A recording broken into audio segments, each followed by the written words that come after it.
तो क्या कहते हैं, हम सेकंड चैप्टर पे चल रहे हैं, ठीक है, जिसका नाम है electric potential and capacitance. Electric potential and capacitance, ठीक है। तो ये आपकी पहली यूनिट का ही सेकंड चैप्टर है। तो जो हमने पहला चैप्टर कवर किया है ना, और ये चैप्टर है, ये दोनों मान लो सेम ही हैं और दोनों एक ही यूनिट के अंदर आते हैं। तो ऐसा नहीं है कि अगर आपने पहले चैप्टर के न्यूमेरिकल नहीं किए तो आप ये नहीं कर सकते, सेम ही है। इन दोनों को करने के बाद कंबाइंडली न्यूमेरिकल कर लोगे, वो ज़्यादा समझ में आता है, ठीक है। तो पहले हम इसको थोड़ा सा पढ़ लेंगे, उसके बाद फिर न्यूमेरिकल अटेम्प्ट करेंगे हम, ठीक है। तो सबसे पहले आपका आएगा एक टर्म जिसका नाम है इलेक्ट्रिक पोटेंशियल। क्या नाम आएगा? इलेक्ट्रिक पोटेंशियल, ठीक है। सारी चीज़ें हम बहुत ध्यान से समझेंगे ताकि समझ में आए, समझना बहुत ज़रूरी है, ठीक है। सबसे पहली चीज़ इसको पकड़ते हैं पोटेंशियल। पोटेंशियल का क्या मतलब होता है? What do you mean by potential? Potential का मतलब होता है क्षमता। हिंदी में क्या मतलब होता है? क्षमता।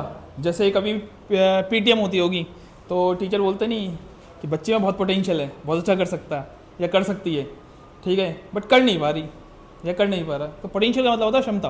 क्या होता है? क्षमता। और फिजिक्स में पोटेंशियल को मेजर करते हैं अगर किसी के पास वर्क करने की एबिलिटी है। किसकी एबिलिटी है? वर्क करने की एबिलिटी है। फॉर एग्जांपल, अगर यहाँ पे एक स्लोप डाउन में एक कार है तो कार ऑटोमेटिकली कहाँ जाएगी? नीचे की तरफ, क्योंकि कार के पास क्या है?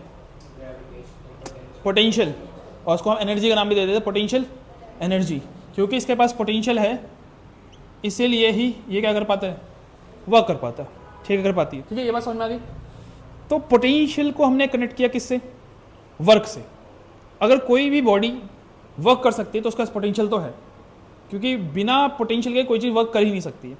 तो सबसे पहली चीज़ पोटेंशियल के लिए क्या होना ज़रूरी है? वर्क होना बहुत ज़रूरी है, ठीक है। अब वर्क खुद किससे एसोसिएटेड है? बताने जरा वर्क का फॉर्मूला। अरे 11th पढ़ के आए तुम लोग। Force into displacement, force into displacement, ठीक है। तो अब इसको बैकवर्ड चलो। अगर किसी भी बॉडी पे एक फोर्स लग रहा है, अगर किसी बॉडी पे एक, और वो डिस्प्लेसमेंट कर रही है, इसका मतलब उसके पास वर्क है, इसका मतलब उसके पास पोटेंशियल है। अब यही चीज़ को हम इलेक्ट्रिक में करेंगे। किस में करेंगे? इलेक्ट्रिक वाले चैप्टर में, इस वाले चैप्टर में करेंगे। अगर एक चार्ज है आपके पास, जिसको मेन चार्ज बोल देते हैं, ठीक है, मेन चार्ज बोल देते हैं, और यहाँ पे मैंने एक टेस्ट चार्ज रख दिया। तो ध्यान सुनो, ये जो टेस्ट चार्ज रखा है, क्या इस पर एक फोर्स लगेगा? लगेगा। किस डायरेक्शन में? इस डायरेक्शन में, क्योंकि टेस्ट चार्ज पॉजिटिव होता है तो पॉजिटिव को रिपेल करेगा। क्या फोर्स लगेगा? बिल्कुल लगेगा। क्या इसकी डिस्प्लेसमेंट होगी? डेफिनेटली मूव करेगा ये। कहाँ? इस तरफ। तो इसका मतलब इस पर दोनों चीज़ें हैं। तो इसका मतलब ये चार्ज क्या करेगा? वर्क करेगा। इसका मतलब इस चार्ज के पास क्या है? पोटेंशियल है। समझ में आया? वर्क है तो पोटेंशियल है। ये चीज़ समझ में आएगी नहीं? अब इसको थोड़ा करेक्ट करते हैं, ध्यान सुनना। अभी मैंने क्या बोला कि इस चार्ज के पास पोटेंशियल है। This is a wrong statement. इस चार्ज के पास पोटेंशियल नहीं है, जैसे इस कार के पास पोटेंशियल नहीं है, इस पॉइंट पे पोटेंशियल है। अगर इस गाड़ी को उठा के मैंने यहाँ पे एक ट्रक भी रखा होता ना, तो भी वो नीचे ही आता। इसका मतलब यहाँ पे कौन सा ऑब्जेक्ट रखा है उस पर डिपेंड नहीं करता, डिपेंड ये करता है कि कौन से पॉइंट पे रखा है। अभी इसी ट्रक को यहाँ रख दो, क्या ये कहीं जाएगा? नहीं जाएगा, क्योंकि यहाँ पोटेंशियल खत्म हो जाएगा। तो इस पॉइंट पे पोटेंशियल है। वैसे मुझे ये बताओ कि इस टेस्ट चार्ज पे पोटेंशियल है या इस पॉइंट पे पोटेंशियल है? पॉइंट पे पोटेंशियल है। अगर इस टेस्ट चार्ज को मैं यहाँ रख दूँ तो क्या इसमें कोई फोर्स डिस्प्लेसमेंट होगा? नहीं, क्योंकि अगर इस चार्ज पे पोटेंशियल होता, इस पर तो हर जगह फोर्स लगना चाहिए था ना, लेकिन इस पर यहीं क्यों फोर्स लग रहा है? क्योंकि इस पॉइंट पे पोटेंशियल है। मतलब किसी भी मेन चार्ज के अराउंड जहाँ जहाँ तक इसकी क्या है? इलेक्ट्रिक फील्ड है, वहाँ पे कुछ ना कुछ का क्या होता है? क्या होता है? बोलो, कुछ ना कुछ क्या होता है? पोटेंशियल। और इसी को क्या बोलते हैं? Electric potential. क्या बोलते हैं? इलेक्ट्रिक पोटेंशियल, ठीक है। किसी भी चार्ज के अराउंड उसका एक इलेक्ट्रिक पोटेंशियल होता है। जहाँ पे हम किसी एक टेस्ट चार्ज को रख दें तो उस चार्ज को लगता है फोर्स और वो करता है डिस्प्लेसमेंट, मतलब कुल मिलाकर वो करता है वर्क। इसीलिए हम बोलते हैं कि भैया यहाँ पे पोटेंशियल है, ठीक है। ये बात क्लियर है सबको? इस सबको समझ में आई ना बात? गुड, ठीक है। तो पोटेंशियल हमने समझ लिया, ठीक है। अब इसी में एक टर्म आएगी आपकी पोटेंशियल डिफरेंस। क्या आएगी? Potential difference.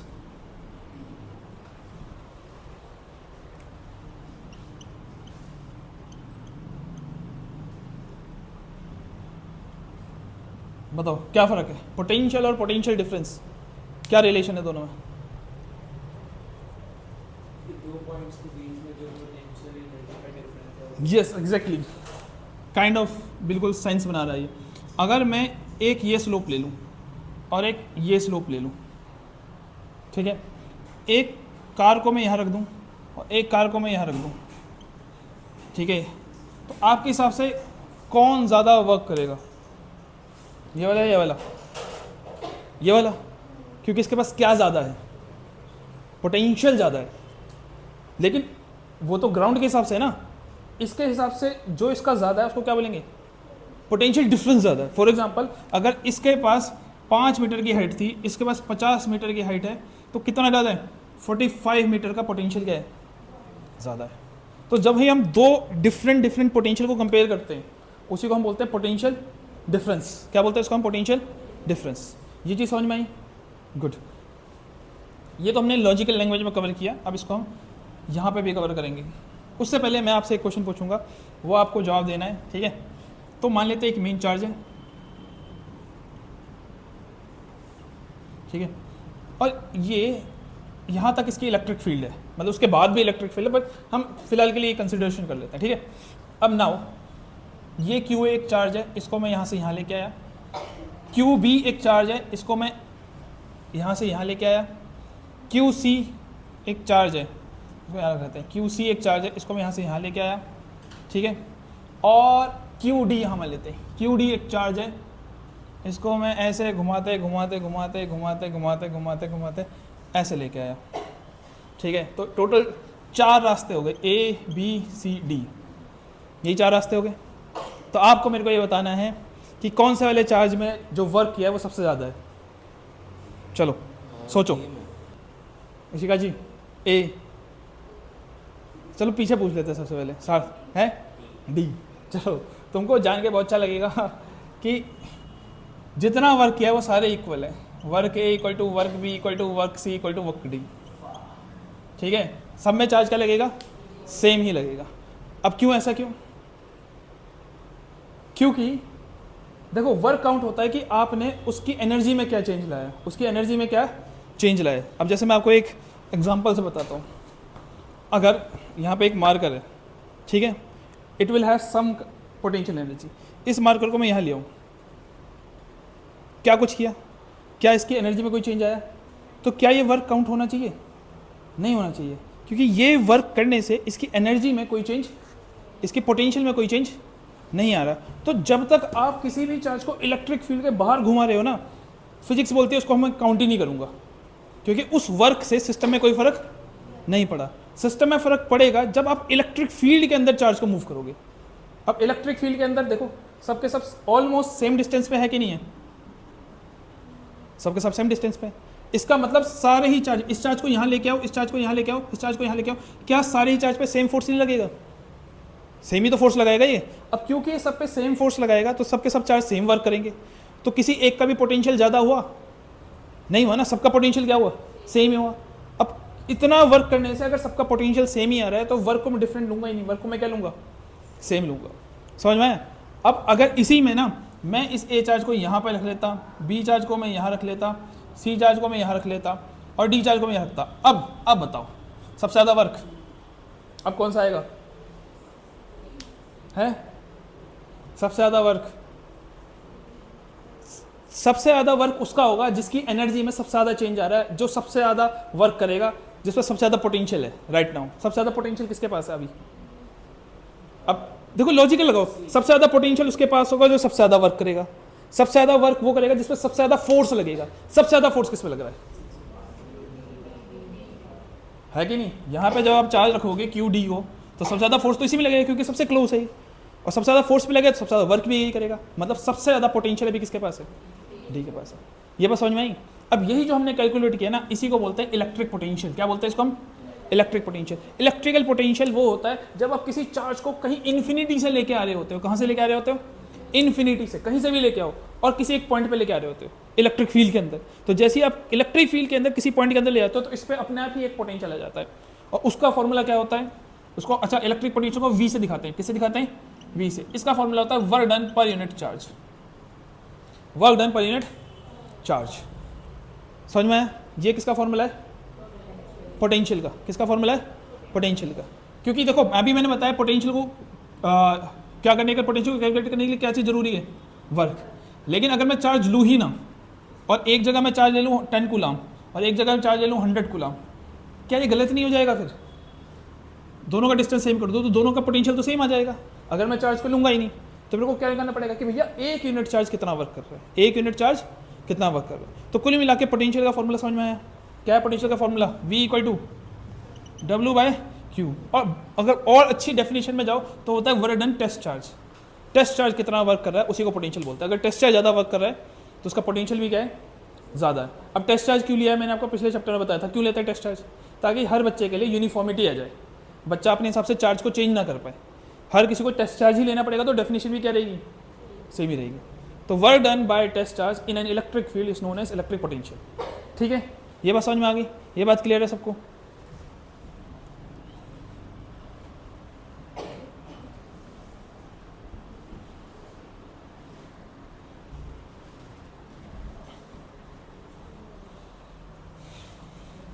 ठीक है, तो पोटेंशियल का फॉर्मूला आया क्या, work done by test charge, या फिर इसको क्या बोलते हैं, W/Q0। अगर कोई भी टेस्ट चार्ज वर्क कर रहा है मतलब उसका पोटेंशियल है। ठीक है, उस पॉइंट पे पोटेंशियल है। ये चीज़ क्लियर है ना, इसमें किसी को कोई डाउट तो नहीं है ना? गुड। ठीक है, इसको V से दिखाते हैं। किससे दिखाते हैं, V से। ठीक है, अब इसका हम फॉर्मूला बनाएंगे। कैसे बनाएंगे, बहुत सिंपल तरीके से। देखो अगर आपके पास एक मेन चार्ज है, क्या है, जिसको मैं Q से दिखाता हूँ, और एक टेस्ट चार्ज को मैं लेके आया किसी दूर से, कहीं से लेके आया और टेस्ट चार्ज को Q0 बोल दिया, और इनके बीच का जो डिस्टेंस है वो मान लेते हैं R है। डिस्टेंस कितना है, R है। ठीक है, ये डेरिवेशन लिखना मत, क्योंकि डेरिवेशन गलत है लेकिन इसका फॉर्मूला जो आएगा वो सही है। डेरिवेशन इसकी टफ है। ठीक है, अभी मैं बस खाली बता रहा हूँ कि किस तरीके से लॉजिक सेंस बनेगा। देखो V, W क्या होगा बताओ, वर्क क्या होता है, फोर्स इंटू डिस्प्लेसमेंट, यही होता है। अपॉन में क्या आएगा, Q0। फोर्स का फॉर्मूला हमने पहले चैप्टर में पढ़ा है, क्या था, 1/4π ε0 Q1 Q2। यहाँ पे Q1 कौन सा चार्ज होगा, मेन चार्ज, और दूसरा चार्ज कौन सा है, टेस्ट चार्ज। दोनों के बीच डिस्टेंस कितना है, R², यही होगा। ये हो गया फोर्स। डिस्प्लेसमेंट, कितना डिस्प्लेसमेंट है, R, और नीचे क्या बचा यहाँ पे, टेस्ट चार्ज। तो Q0 से Q0 गया, R से R गया, तो बचा क्या फॉर्मूला, 1/4π ε0 Q/R। किसके जैसा ये formula, electric field. Electric field और इसमें क्या, किसका डिफरेंस आ रहा है, हाँ, इलेक्ट्रिक फील्ड में R का स्क्वायर था, पोटेंशियल में R का स्क्वायर नहीं है। ठीक है, ये बात समझ में आई? अब ये डेरिवेशन जो मैंने करी है गलत है, ये टोटली गलत है, फॉर्मूला सही है। इसकी डेरिवेशन एक्जैक्टली कैसे करेंगे वो बाद में बताऊंगा आपको मैं। फिलहाल मेरे को फॉर्मूला आपको समझाना था कि फॉर्मूला है क्या इसका। तो टोटल अब तक हमने 3 फॉर्मूला पढ़े। पहला फॉर्मूला है फोर्स का। फोर्स का फॉर्मूला क्या है बताओ, 1/4π ε0 Q1 Q2/R का स्क्वायर। इलेक्ट्रिक फील्ड का 1/4π ε0 Q/R का स्क्वायर। पोटेंशियल का 1/4π ε0 Q/R। तो जब फोर्स है इलेक्ट्रिक फील्ड की तरफ आए, एक चार्ज हट गया, इलेक्ट्रिक फील्ड से पोटेंशियल है, एक डिस्टेंस हट गया। ठीक है, फॉर्मूला क्लियर है? अब हम करेंगे पहली डेरिवेशन, जो कि आपने ऑलरेडी कर रखी है। कौन सी है बताओ, एक एक्सेल वाली डेरिवेशन कराई थी मैंने, सेम वही डेरिवेशन आपको दोबारा से करनी है, बस पोटेंशियल के लिए। किसके लिए, पोटेंशियल के लिए। तो पहली डेरिवेशन है आपकी electric potential at axial point due to a dipole. क्या निकालना है हमें बताओ, पोटेंशियल निकालना है, किसकी वजह से, डाइपोल की वजह से। कहाँ पे निकालना है, एक्सियल पे। कहाँ निकालना है, एक्सियल पे। तो सबसे पहले एक डाइपोल बना ले। क्या होता था एक बताओ, एक पॉजिटिव चार्ज एक नेगेटिव चार्ज। तो मैं नेगेटिव यहाँ बनाऊंगा -Q और +Q, ऐसे ही होगा। डिस्टेंस कहाँ से लेंगे, बीच से, ऐसे लेते थे ए, यही होता है डाइपोल। ठीक है, अब एक्सियल लाइन कौन सी होती थी, मैंने बोला था इसी से जो पास हो रही है उसी को क्या बोलते हैं हम, एक्सियल लाइन। एक्सियल लाइन में हो रहा है ना, तो कोई भी एक पॉइंट ले लो, जैसे मान लो ये वाला पॉइंट ले लो, यहाँ पे हमको पोटेंशियल निकालना है। इस पॉइंट को क्या मान लेंगे हम, P। इस पॉइंट को क्या मान लेंगे, P। और ये डाइपोल से कितने डिस्टेंस पे मान लेते हैं, आर, किस डिस्टेंस पे ये आर, ठीक है, समझ में आया। अब पहली चीज़, यहाँ पे पोटेंशियल होगा कि नहीं होगा कैसे पता चलेगा? एक टेस्टर रख दो, अगर उस पर एक फोर्स लग रहा है तो वर्क कर रहा है तो पोटेंशियल भी है। अब इस पर फोर्स लगाएगा कौन? ये भी लगाएगा, ये भी लगाएगा, मतलब इस पॉइंट पे पोटेंशियल होगा दोनों की वजह से, ठीक है। अब ये चीज़ ध्यान रखना, यहाँ पे आपको एरो नहीं बनाना है इस बार, यहाँ पे एरो जो कि इलेक्ट्रिक फील्ड में बन रहा था, क्यों नहीं बनेगा? क्योंकि इलेक्ट्रिक फील्ड एक वेक्टर क्वांटिटी थी, वहाँ हम वेक्टर बनाते थे, पोटेंशियल वेक्टर क्वांटिटी नहीं है, पोटेंशियल स्केलर क्वांटिटी है, तो कोई एरो नहीं, पोटेंशियल की कोई डायरेक्शन नहीं होगी। सिंपल हम पॉइंट लिखेंगे खाली बस, और सीधे सीधे हम लिखने लग जाएंगे। सबसे पहले हम लिखेंगे पोटेंशियल एट एक्सियल पॉइंट, कहाँ पे निकाल रहे हैं हम? एट एक्सियल पॉइंट पी पे निकाल रहे हैं, किसकी वजह से? Due to plus Q. किस चार्ज की बात कर रहे हैं हम बताओ? इस चार्ज की वजह से इस पॉइंट पे कितना पोटेंशियल होगा, तो उसको हम लिखेंगे V प्लस क्यू। समझ में आया? पोटेंशियल का सिंबल क्या था? V। किसका पोटेंशियल निकाल रहे हैं हम? पॉजिटिव चार्ज का, इसलिए मैंने लिखा है। क्या फॉर्मूला था पोटेंशियल का बताने जरा? 1/4 pi epsilon not Q by R, यही था। तो फॉर्मूला लगाओ, क्या होगा बताओ? 1/4 pi epsilon not plus Q by कितना डिस्टेंस, यहाँ से आता का डिस्टेंस कितना होगा? R माइनस ए, यही बनेगा। सही है, सबको क्लियर है? अब वैसे ही एक पॉजिटिव का निकाल लिया, अब किसका निकालेंगे? क्या लिखेंगे? Potential at axial point P due to किसकी वजह से? Minus Q. क्या होगा बताओ? V minus Q. क्या बनेगा formula? 1/4 pi epsilon nought minus Q by R plus A. सही है, R ये रहा प्लस ये रहा, ये भी डिस्टेंस ऐड होगा। अब मेरे को ये बताओ, जब मैंने इलेक्ट्रिक फील्ड लिया था तो मैंने चार्ज का प्लस माइनस नहीं लिया था, पोटेंशियल लिया है तो चार्ज का प्लस माइनस लिया है। क्यों? यस, क्योंकि पोटेंशियल एक स्केलर क्वांटिटी, यहाँ पे प्लस या माइनस डायरेक्शन का आएगा ही नहीं। यहाँ पे भैया अगर प्लस है तो लगाना पड़ेगा, स्केलर क्वांटिटी, ठीक है। तो अब निकालेंगे हम total potential at P, total potential at axial point P। क्या आएगा बताओ? V एक्सियल आएगा भैया पोटेंशियल प्लस चार्ज की वजह से प्लस पोटेंशियल माइनस चार्ज की वजह से, यही होगा। अब तो तुमको बताया ना क्या करना है? V एक्सियल वैल्यू पुट करो, प्लस वाली की पोटेंशियल कितनी थी? 1/4 पाई एप्सिलॉन नॉट प्लस का Q अपॉन में R माइनस ए, ये हो गया प्लस का पोटेंशियल, फिर प्लस माइनस का potential 1/4 pi epsilon nought minus Q by R plus A. दोनों में क्या चीज़ सेम दिख रही है आपको? हाँ, कॉमन निकाल लो। V axial 1/4 pi epsilon not, Q common आ जाएगा और यहाँ बचेगा आपका 1/R minus A, plus minus minus minus का R प्लस ए।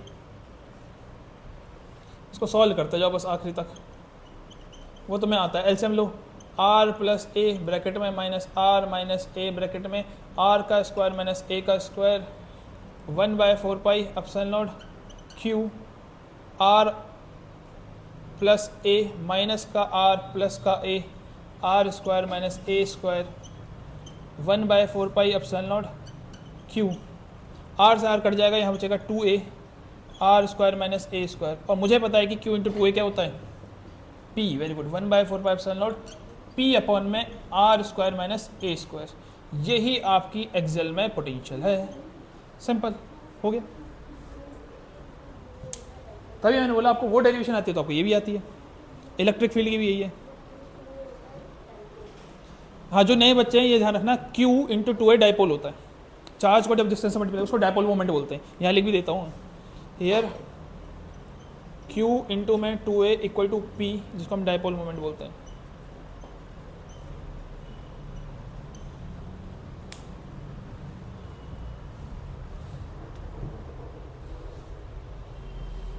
और जिसकी हो गई, क्या मेरे को कोई इक्वेटोरियल की डेरिवेशन करके दिखा सकता है? करो, आपने तो टेस्ट दिया था, देखिए जरा कितना दिमाग है तुम्हारे अंदर। हाँ करो करो, कोई नहीं। इसका सेकंड हम कर रहे हैं, electric potential at equatorial point.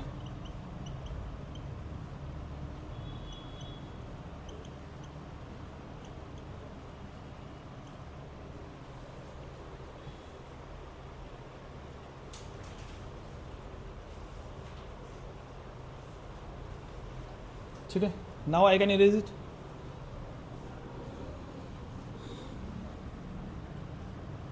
इसको लिखे रहने देते हैं ना, क्योंकि दोबारा से कौन लिखेगा। पोटेंशियल, इसको थोड़ा सा यहाँ से इरेज कर देंगे बस खाली।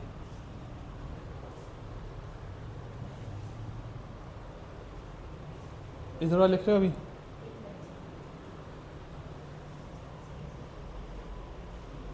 क्या रहा मानविका जी आंसर? इशिका जी क्या आंसर आ रहा है? अरे इतना आसान है तो, तुम जो भी सोच रहे हो वही आंसर है बस। हाँ, जो भी सोच, हाँ हाँ, जो सोच रहे हो वही आंसर है, बस थोड़ा कॉन्फिडेंस रखो और बोल के देखो क्या आएगा मानविका जी आंसर। हाँ हाँ, यस, पोटेंशियल विल बी 0।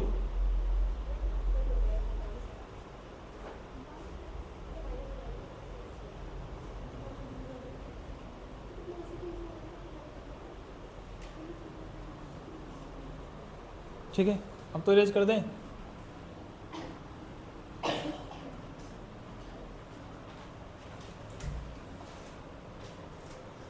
देखो, एक है आपका नेगेटिव चार्ज, एक है आपका पॉजिटिव चार्ज, डायपोल बनाना पड़ेगा। डिस्टेंस बीच में से आएगा ए और ए। इक्वेटोरियल पॉइंट कौन सा होता है? इसके परपेंडिकुलर बाइसेक्टर, इसको बोलते हैं इक्वेटोरियल पॉइंट। तो कोई भी एक पॉइंट ले लो, मैं एक पॉइंट ले रहा हूँ, यहाँ पे इसको पी मान रहा हूँ, इसका यहाँ से कुछ डिस्टेंस होगा और यहाँ से कुछ डिस्टेंस होगा। अब क्योंकि बिल्कुल बीचों बीच है तो ये आर होगा, तो ये भी क्या होगा? आर होगा। इसी में पोटेंशियल निकालना है, तो आप क्या बोलोगे? पहला, potential at equatorial point P due to plus Q. Plus Q की वजह से कितना होगा? डिस्टेंस कितना आएगा? यहाँ पे सब कुछ सेम होगा, डिस्टेंस आ जाएगा आर, ये होगा डिस्टेंस। सही है, यहाँ पे भी क्या करोगे आप? Potential at equatorial point due to minus Q, सब कुछ सेम रहेगा, सिर्फ डिस्टेंस कितना आएगा? आर, यही होगा, क्योंकि दोनों का डिस्टेंस सेम ही है, आगे पीछे है ही नहीं। टोटल पोटेंशियल का फॉर्मूला ये लगेगा, बस इसकी जगह एक्सेल की जगह हटा देते हैं, तो टोटल पोटेंशियल प्लस कर दो, क्या आएगी वैल्यू बताओ? V, अच्छा यहाँ एक्सेल हटाना पड़ेगा, हम V equatorial E Q U ऐसे लिख देंगे हम, V E Q U equatorial, बताओ प्लस क्यू की वैल्यू 1/4πε0 प्लस का Q by R plus 1/4πε0 minus Q by R. क्या दोनों वैल्यू सेम नहीं है? सेम है, एक प्लस की है, किसकी है? कट के क्या आ जाएगा? 0। तो V इक्वेटोरियल पोटेंशियल कितना आएगा? 0। तो इक्वेटोरियल पॉइंट्स पे कितना होता है? 0 पोटेंशियल होता है। कितना होता है? ठीक है, अब ये होता है इसलिए क्योंकि ना ये जो डायपोल होता है ना, ये कभी भी चार्ज को ना ऊपर नहीं भेज पाएगा। अगर आपको इलेक्ट्रिक फील्ड का डायग्राम याद है तो हमने एक डायपोल की इलेक्ट्रिक फील्ड कैसे बनाई थी? अगर ये पॉजिटिव है, ये नेगेटिव है, इलेक्ट्रिक फील्ड ऐसी होती थी, याद है ना? तो अगर यहाँ चार्ज रखा होगा, क्या ऊपर जाएगा? वो नहीं जाएगा। वो कहाँ जाएगा? इसकी तरफ। ये कहाँ जाएगा? इसकी तरफ। समझ में आया कि नहीं है? तो वो इसको परपेंडिकुलर नहीं भेजता, दूर नहीं भेजता, वो इसको इसके चार्ज की तरफ भेजता है। ठीक है, तो ऐसे वर्क को क्या बोलते थे हम? Zero work. क्या बोलते थे? Zero work. अभी इक्विपोटेंशियल सरफेस कराऊंगा तो समझ में आ जाएगा आपको, ये एक इक्विपोटेंशियल सरफेस होता है। ठीक है, ये चीज़ समझ में आ गई? उर्वशी जी क्लियर है? अब ये जो डेरिवेशन है ना, ये पेपर में बहुत कम बार आई है, मतलब ये मान लो इनके आने के चांसेस 30-40% है, लेकिन इसके बाद जो डेरिवेशन है वो बहुत बार आई है, बहुत ज़्यादा इंपॉर्टेंट है। हो गया जी उर्वशी जी? चलो इस वाली डेरिवेशन को ध्यान से देखना।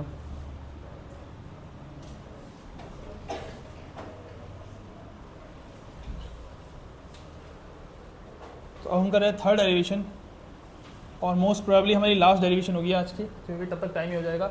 ये है electric potential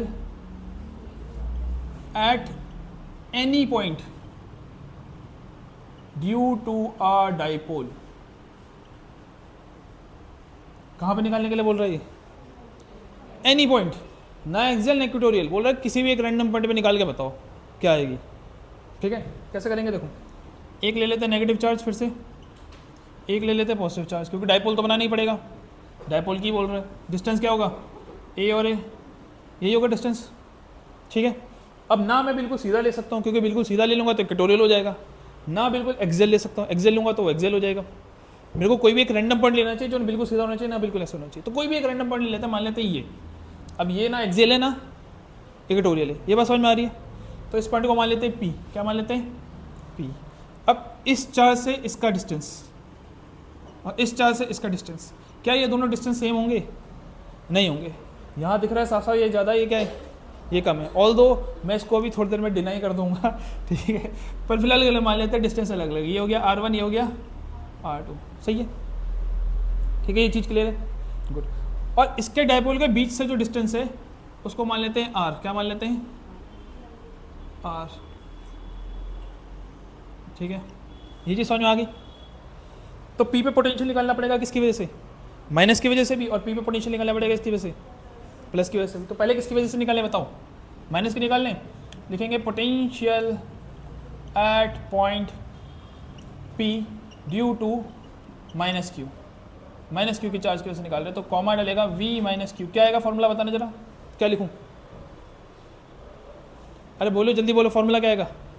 4 pi epsilon not Q upon में क्या आएगा R1, क्योंकि यहाँ से आधा डिस्टेंस है वो R1 है, तो लिखेंगे 1/4 पाई एप्सिलॉन नॉट माइनस का क्यू बाय R1, यही हो गया।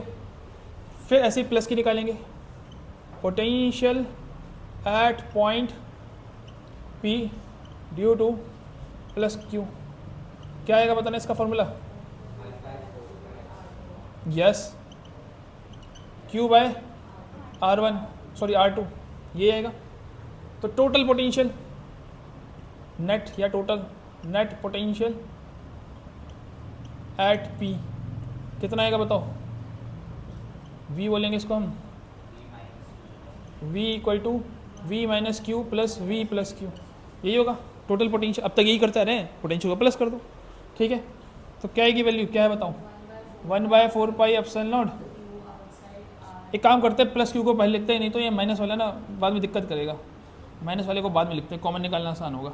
अब 1/4 pi epsilon not plus Q by R2, ये हो गया प्लस क्यू, माइनस क्यू की क्या होगी 1/4 pi epsilon nought minus Q by R1, यही होगा। कॉमन दिख रहा है ना, 1/4 pi epsilon not, Q common आ जाएगा तो यहाँ का बचेगा 1/R2 plus minus minus 1/R1, ये आएगा। एलसीएम ले लोगे तो क्या आएगा 1/4 पाई एप्सिलॉन नॉट, अच्छा क्यू भी तो था, Q R1 minus R2 multiply में R1 R2, ये आएगा, ये आएगा। अभी तक बताओ, यहाँ तक किसी को कोई डाउट नहीं है ना? अब जब मैंने आपको इक्वेटोरियल की डेरिवेशन कराई थी तो मैंने आपको बताया था कि कभी भी न्यूमेरिकल आएगा ना, वो न्यूमेरिकल आपको ये डिस्टेंस नहीं देगा, वो डिस्टेंस नहीं देगा, वो कौन सा डिस्टेंस देगा कि भैया डायपोल के सेंटर से जो दूरी है वो ये, मतलब वो आपको R देगा, पर हमारे फाइनल फॉर्मूले R1 R2 आ रहा है। तो ये फॉर्मूला किसी काम का नहीं है अभी हमारे, जब तक इसमें क्या ना है R ना है, क्या ना है R। अब यहीं पे आएंगे अजम्पशंस, क्या आएंगी? और अजम्पशंस भी कोई छोटी चाह नहीं आएगी, अजम्पशन भी ऐसी आएगी तुम्हारा दिमाग खराब हो जाएगा, ये क्या हो गया ठीक है। देखो सबसे पहली चीज़ मुझे निकालनी है R1 माइनस R2 की वैल्यू। किसकी वैल्यू निकालनी है? R1 माइनस R2 की। तो मैं एक बार डायग्राम यहाँ पे फिर से बना दे रहा हूँ, ठीक है। माइनस क्यू था प्लस क्यू था, ये डिस्टेंस था A और A, और यहाँ पे था डिस्टेंस, ये था आपका R1, ये था आपका R2, और ये था आपका R, ऐसे ही था, ठीक है। अभी R1 माइनस R2 है क्या? R1 माइनस R2 है, जो चीज़ एक्स्ट्रा है वो बताओ। कुछ ऐसी चीज़ है जो मैं स्केल की तरफ को बता सकूँ? किसी के पास बड़ा वाला स्केल है या फिर स्केल ही दे दो, है किसी के पास? वैनिका के पास सब कुछ होगा, हाँ ठीक है। तो आपको ये दिख रहा होगा, देखो अगर यहाँ देखे तो ये हो गया एक स्केल और करीबन एक और था, और ये है करेक्ट एक स्केल, ठीक है। ये बात समझ में आ रही है? साफ साफ दिख रहा है ये एक्स्ट्रा है। कितना एक्स्ट्रा है? अगर ये एक स्केल है, मैं उसको भी एक स्केल नाप लूँ तो करीबन करीबन यहाँ पे एक स्केल आ रहा है, सही है। मतलब ये डिस्टेंस और ये डिस्टेंस क्या हो गए? सेम हो गए। ये बात क्लियर है? तो ये जो डिस्टेंस है यही तो एक्स्ट्रा है, ये डिस्टेंस तो एक्स्ट्रा है। इस एक्स्ट्रा डिस्टेंस का नाम क्या होगा बताना जरा? यस, इस पूरे में से इतना मैं माइनस कर दूं, वही तो एक्स्ट्रा होगा। समझ में आया? तो इसको मैं क्या लिखूंगा? R1 माइनस R2, ठीक है। और इसको मैं ऐसे कनेक्ट कर दूंगा यहाँ से, ऐसे करके और इसको हटा देता हूँ मैं। अब दिख रहा है आपको, देखो ये और ये बिल्कुल सेम लग रहे हैं और ये एक्स्ट्रा है और ये एक्स्ट्रा कितना है, इस पूरे में से इतना माइनस कर दिया क्योंकि ये जो डिस्टेंस है ये कितना है आपके पास, R2 है और ये पूरा का पूरा कितना था आपके पास, R1 था। सेंस बना रहा है ना सेंस। अब मेरे को इस डिस्टेंस की वैल्यू निकालनी है, तो इस डिस्टेंस की वैल्यू निकालने के लिए ना मैंने इसको ले लिया थीटा। क्या ले लिया, थीटा। तो अब आपको ये ट्रायंगल जैसा दिख रहा होगा कुछ ऐसा ऐसा ऐसा दिख रहा है, जिसमें ये एंगल आपका थीटा है, ये कितना है R1 माइनस R2, ये कितना है 2a, ठीक है। कौन सा लगेगा, ये 90 डिग्री यहाँ पे बनेगा, ठीक है। कितना बनेगा 90 डिग्री, ऑलमोस्ट 90 डिग्री बनेगा। कौन सा फॉर्मूला लगेगा, साइन का लगाएं कॉस का लगाएं, कॉस का लगेगा। क्यों लगेगा कॉस का, क्योंकि ये जो आपको गिवन है ये बेस है। अगर आपको ये गिवन होता तो ये परपेंडिकुलर गिवन होता, परपेंडिकुलर में साइन आता है और कॉस में क्या आता है, बेस आता है। एंगल जिस पे, अरे ये तुमको 10th में पढ़ा हुआ ना, एंगल जिस पे खड़ा होता है उसको बेस बोलते हैं। अभी एंगल पे ही खड़ा है ये, ठीक है।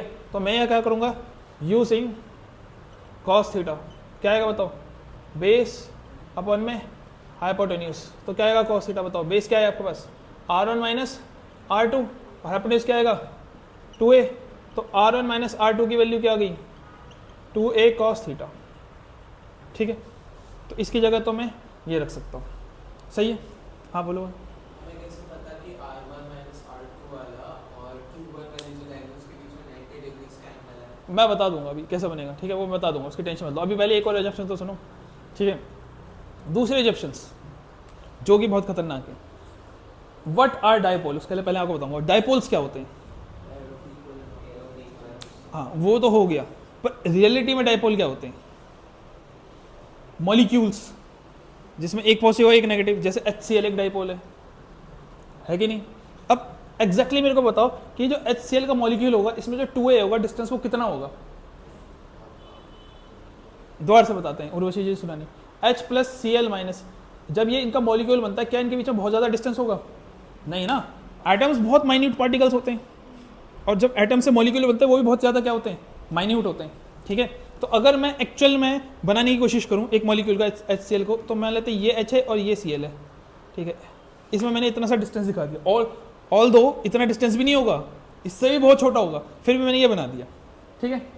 अब मैंने इसका एक रैंडम पॉइंट ले लिया ये, ठीक है। अब मैंने बोल दिया कि ये पहली लाइन होगी R1 और ये होगी दूसरी लाइन R2, ठीक है। ये R1 होगी और ये R2 होगी। अब मेरे को ये बता दो R1 R2 में कितने का डिफरेंस होगा, नेग्लिजिबल, क्योंकि इसके हिसाब से ये डिस्टेंस बहुत ज़्यादा इनफाइनाइट हो गया, जो फर्क होगा वो मिलीमीटर से भी बहुत कम में होगा। तो एक्चुअल डायपोल्स के लिए ये जो डिफरेंस है ना वो इतना मायने नहीं रखता। अब यहीं पे सबसे बड़ी प्रॉब्लम है, ये डिफरेंस मायने रखता है ऊपर के लिए, नीचे के लिए मायने नहीं रखता, क्योंकि अगर ऊपर के लिए भी आप इक्वल कर दोगे तो पोटेंशियल क्या आ जाएगा, जीरो। और वो लॉजिकल सेंस भी बना रहा है, क्योंकि वो जीरो इसलिए आ रहा है क्योंकि एग्जैक्टली बीचों बीच तो इक्वल हो जाता है और इक्वेटोरियल पॉइंट पर अभी हमने निकाला पोटेंशियल कितना आता है, जीरो।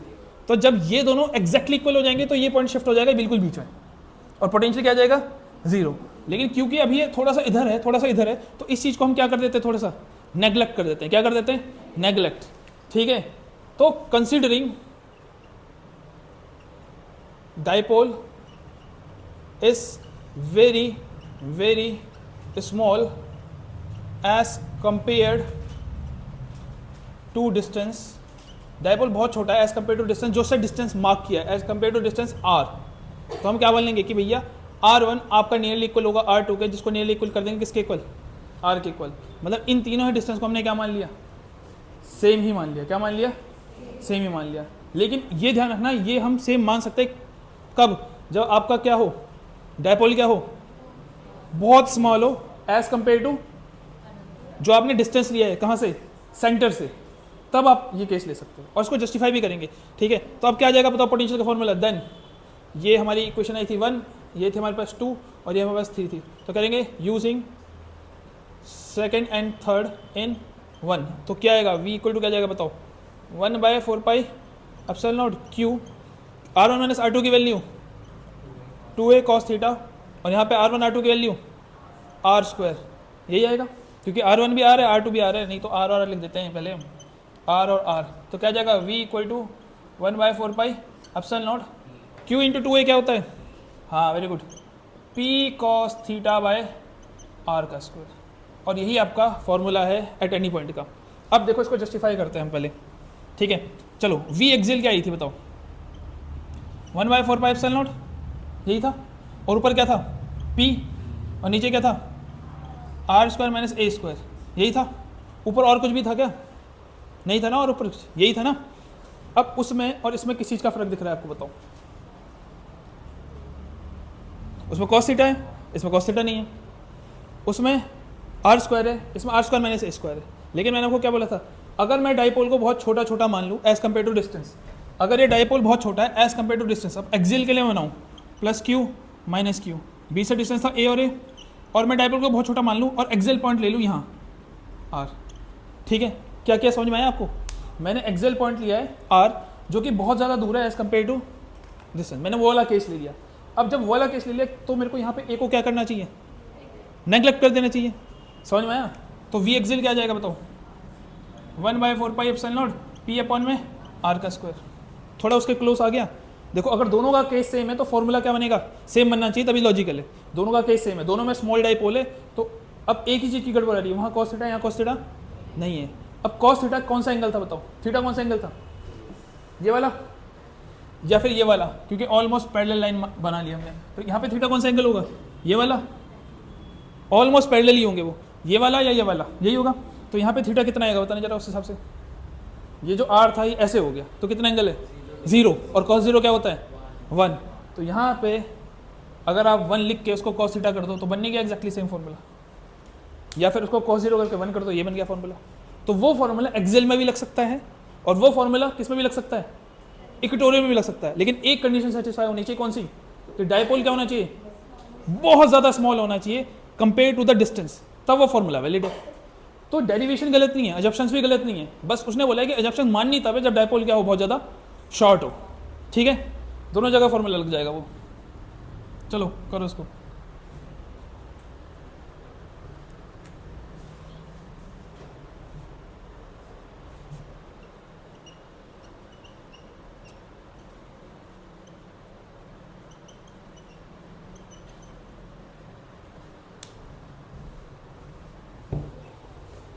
नहीं पहले समझेंगे फिर लिखेंगे, इलेक्ट्रिक पोटेंशियल एंड कैपेसिटेंस।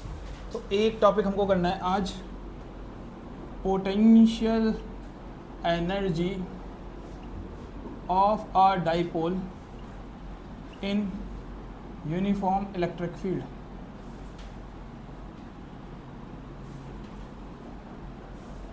ठीक है, potential energy of a dipole in uniform electric field, ठीक है। तो जैसे स्टेटमेंट लिखी है वैसे वैसे बनाते हैं। सबसे पहले एक बना देते हैं uniform electric field plus plus plus plus plus, और दूसरी जगह माइनस माइनस माइनस ऐसी, ठीक है। इसमें बनेगी एक यूनिफॉर्म इलेक्ट्रिक फील्ड प्लस से किसकी तरफ, माइनस की तरफ, ऐसी होगी, ये होगी इलेक्ट्रिक फील्ड। और इसमें क्या रखेंगे, एक डाइपोल, डाइपोल सबको पता है क्या होता है, एक पॉजिटिव प्लस क्यू और एक माइनस क्यू, इन बीच का डिस्टेंस को क्या बोलते थे हम, 2a, ए और ए आधा आधा, ठीक है। अब सबसे पहले पोटेंशियल एनर्जी, पोटेंशियल एनर्जी होता क्या है, व्हाट इज एनर्जी, एनर्जी का मतलब होता है कि if a system has energy that means it is able to do work, energy से ही वर्क होता है, वर्क एनर्जी थोड़ा पढ़ी है 11th में हमने, ठीक है। तो बेसिकली हो क्या रहा है ना, ये जो डाइपोल है इसको रखने के बाद ही ऐसे रोटेट कर रहा है रोटेट, अपनी पोजीशन को छोड़ रहा है। और आपने दो तरह की एनर्जी पढ़ी होगी, काइनेटिक एनर्जी और पोटेंशियल एनर्जी। वो एनर्जी जो पोजीशन की वजह से आती थी उसको हम कौन सी एनर्जी बोलते थे, वो एनर्जी जो पोजीशन की वजह से आती थी पोटेंशियल एनर्जी, उसको हम पोटेंशियल एनर्जी बोलते थे। तो यहाँ पे जो एनर्जी आ रही है पोजीशन की वजह से तो आ रही है। अगर आप इस डाइपोल को ऐसा रख दो, क्या ये रोटेट करेगा, नहीं, इसको ऐसे रखने पे रोटेट कर रहा है, जैसे रबर बैंड होता है ना, रबर बैंड को खींचने की वजह से रोटेट आगे जाता है वो। तो यहाँ पे भी पोजीशन की वजह से इस पर एनर्जी आ रही है, तो वही एनर्जी हमें कैलकुलेट करनी है कि इस पर कितनी एनर्जी होगी। और हम 11 से पढ़ते हुए आ रहे हैं कि एनर्जी का कोई फॉर्मूला, किसका फॉर्मूला होता है हमेशा, वर्क का। ये ध्यान रखना, कभी भी आप एनर्जी कैलकुलेट नहीं कर सकते, हमेशा क्या कैलकुलेट करते हैं हम, वर्क। और उसी वर्क को हम क्या बोल देते हैं, यही वर्क क्या है, एनर्जी है, क्योंकि वर्क और एनर्जी सेम ही चीज़ होती है। तो हम पहले वर्क कैलकुलेट करेंगे, वर्क को कैलकुलेट करके हम बोल देंगे कि यही वर्क किस में कन्वर्ट हो जाएगा, एनर्जी में कन्वर्ट हो जाएगा। ये बात समझ में आई? तो अब लिखना मत पहले, हाँ पहले समझना। अगर मैं वर्क का फॉर्मूला लगाऊँ, वर्क का फॉर्मूला होता है बताओ फोर्स इंटू में डिस्प्लेसमेंट, यही होता है फॉर्मूला, ठीक है। पर ये वाला फॉर्मूला यहाँ लगेगा नहीं। क्यों नहीं लगेगा? सबसे पहले देखते हैं फोर्स। फोर्स एक चीज़ था जिसको हम बोलते थे पुश और पुल, जो किसी चीज़ को धक्का देता था या अपनी तरफ खींचता था। क्या यहाँ पे ये वाला काम हो रहा है? नहीं, यहाँ पे कोई भी चीज़ इधर उधर नहीं जा रही, बल्कि अपनी जगह पे क्या हो रही है? रोटेट हो रही है। इसको हम फोर्स नहीं बोलते थे, इसको हम क्या बोलते थे? टॉर्क बोलते थे। तो बेसिकली फोर्स तो लग नहीं रहा है यहाँ पे क्या लग रहा है? टॉर्क। नेट फोर्स तो जीरो आएगा ना, जितना फोर्स यहाँ पे उतना ही फोर्स यहाँ पे, तो एफ तो जीरो आएगा, तो यहाँ पे क्या लगेगा? टॉर्क। तो फोर्स की जगह मेरे को फोर्स नहीं लिखना, मतलब फोर्स की जगह लिखना है मेरे को टॉर्क, सही है। तो वर इक्वल टू टॉर्क। क्या यहाँ पे डिस्प्लेसमेंट हो रहा है? डिस्प्लेसमेंट होता है जब कोई ऑब्जेक्ट ए पॉइंट से बी पॉइंट जाए। क्या ऐसा हो रहा है? नहीं। यहाँ पे हो क्या रहा है? बेसिकली ऑब्जेक्ट अपनी जगह पे ही क्या कर रहा है? रोटेट कर रहा है। तो यहाँ डिस्प्लेसमेंट नहीं हो रहा है, यहाँ पे क्या हो रहा है? Angular distance, basically angle change हो रहा है। और अगर आपने 11th वाला चैप्टर पढ़ा था, क्या नाम है उसका? सिस्टम ऑफ पार्टिकल्स, उसमें वर्क का फॉर्मूला यही था, टी डी थीटा। ये फॉर्मूला इस्तेमाल करते थे वहाँ पे। जब भी कोई चीज़ रोटेट करती है तो रोटेट करने में फोर्स की जगह टॉर्क आ जाता है, और डिस्प्लेसमेंट की जगह क्या जाता है? एंगुलर डिस्प्लेसमेंट, कि कितना वो एंगल कवर कर रहा है। तो यहाँ पे कौन सा फॉर्मूला लगेगा? ये वाला फॉर्मूला लगेगा नहीं। यहाँ पे कौन सा फॉर्मूला लगेगा बताओ? यहाँ पे लगेगा work equal to torque into में एंगुलर डिस्प्लेसमेंट, ठीक है। ये फॉर्मूला लगने वाला है यहाँ पे। अब ये फॉर्मूला भी डायरेक्टली नहीं लग सकता। क्यों नहीं लग सकता डायरेक्टली? क्योंकि कोई भी फॉर्मूला डायरेक्टली तब लग सकता है जब उसमें दोनों चीज़ें कांस्टेंट हो। दोनों चीज़ें क्या हो? क्या इसमें टॉर्क कांस्टेंट होगा? नहीं होगा। यहाँ पे टॉर्क लगेगा मैक्सिमम। टॉर्क जब हमने किया था, टॉर्क के 3 केस किए थे, याद है? स्टेबल, अनस्टेबल और मैक्सिमम। इस पॉइंट में मैक्सिमम टॉर्क लगता है, यहाँ पे जीरो टॉर्क लगता है, यहाँ पे भी जीरो टॉर्क लगता है। तो टॉर्क की वैल्यू हमेशा क्या होती रहेगी? चेंज होती रहेगी। और जब भी फिजिक्स में कोई भी चीज़ चेंज होती है तो वहाँ पे हम डायरेक्ट फॉर्मूला लगाते नहीं, वहाँ पे हम क्या करते हैं? डिफरेंशिएट। Very good. क्या करते हैं वहाँ पे? अभी प्रॉब्लम ये है कि टॉर्क कांस्टेंट नहीं है। अब टॉर्क कांस्टेंट क्यों नहीं है? क्योंकि डाइपोल को आप, ये अगर मान लो ये पॉजिटिव नेगेटिव है, यहाँ पे कुछ टॉर्क लग रहा है ना इसको रोटेट करने के लिए, तो जैसे ही डाइपोल रोटेट होगा ऐसे आ जाएगा डाइपोल, ठीक है, प्लस माइनस ये आ जाएगा। इतने एंगल में जो यहाँ पे तो टॉर्क लग रहा होगा और यहाँ पे जो टॉर्क लग रहा होगा दोनों इक्वल नहीं होंगे, ठीक है। तो इस टॉर्क की वैल्यू कांस्टेंट नहीं है, ठीक है। लेकिन अगर मैं ये जो रोटेट हो रहा है ना, इसको मैं बहुत ही छोटा कर दूँ, क्या कर दूँ इसको मैं? बहुत ही ज़्यादा छोटा कर दूँ। बेसिकली ये यहाँ से रोटेट होके इतना आ गया, इतना रोटेट करूँ, इसको डी थीटा बोलेंगे, छोटा सा रोटेशन। तो क्या टॉर्क की वैल्यू में कुछ ज़्यादा चेंज आएगा? नहीं। इतने से रोटेशन में टॉर्क की वैल्यू में ज़्यादा चेंज नहीं आएगा। तो टॉर्क फिर क्या हो जाएगा? कांस्टेंट। फिर ये वाला फॉर्मूला इस्तेमाल हम कर सकते हैं। समझ में आया क्यों करना डिफरेंशिएट? तो मैं पूरा फॉर्मूला नहीं लगाऊंगा, मैं सीधे लगाऊंगा डी डब्ल्यू और मैं लिखूंगा टी डी थीटा, सही है। छोटा सा डिस्टेंस करेंगे तो छोटा सा, मतलब छोटा सा डिस्प्लेसमेंट करेंगे तो टॉर्क कांस्टेंट हो जाएगा, छोटा सा वर्क निकलेगा, सही है। अब टॉर्क का फॉर्मूला हमने पिछले चैप्टर में पढ़ रखा है। टॉर्क का क्या फॉर्मूला होता है बताना जरा? Very good. क्या होता है? P E sine theta. तो यहाँ पे आएगा डी डब्ल्यू और यहाँ पे आ जाएगा P E sine theta D theta, यही आएगा। इतनी वैल्यू आ गई हमारे पास। नाउ अभी जो ये वर्क है, क्या ये पूरा वर्क निकल गया? नहीं। ये कौन सा वर्क निकला है? Small work. मुझे क्या चाहिए? पूरा वर्क। तो मेरे को क्या करना पड़ेगा? इसको इंटीग्रेट। समझ में आया? ये पूरी फिजिक्स में लगेगा। कहीं पे भी कोई चीज़ कांस्टेंट नहीं है तो पहले डिफरेंशिएट करो, फिर उसी को क्या करो? इंटीग्रेट करो। पहले तोड़ो फिर जोड़ो। तो मैं क्या करूँगा? Integration both sides.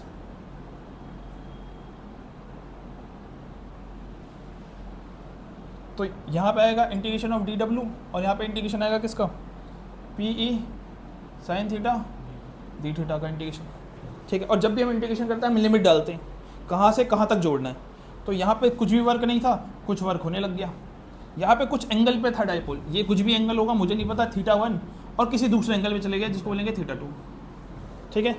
अब इंटीग्रेशन होगा कैसे? देखो, इंटीग्रेशन और डिफरेंशिएशन एक दूसरे के अपोजिट होते हैं। तो इंटीग्रेशन डिफरेंशिएट क्या बचा? कितना? डब्ल्यू, 0 से लेकर डब्ल्यू तक, सही है। यहाँ पे पी ई का तो होगा ही नहीं, तो पी ई तो बाहर आ जाएगा। होगा किसका केवल इंटीग्रेशन? बताओ।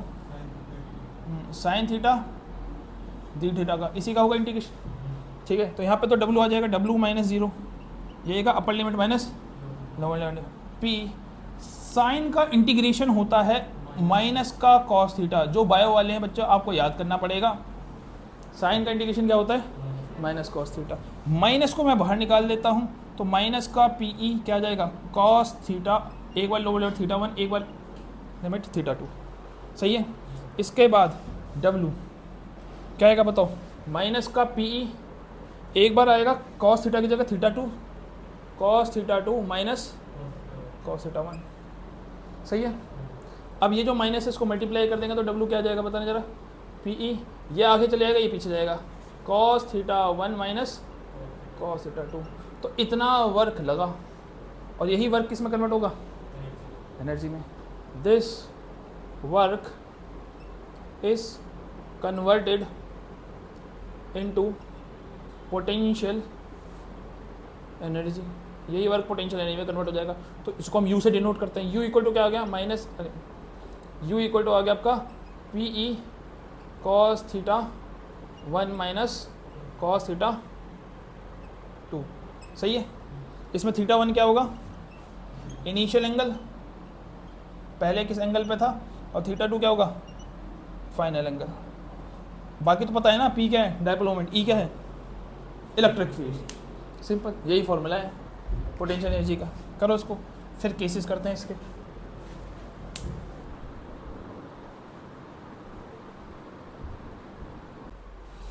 अब देखो इसी के आ जाते हैं 3 केसेस, क्या आ जाते हैं 3 केसेस।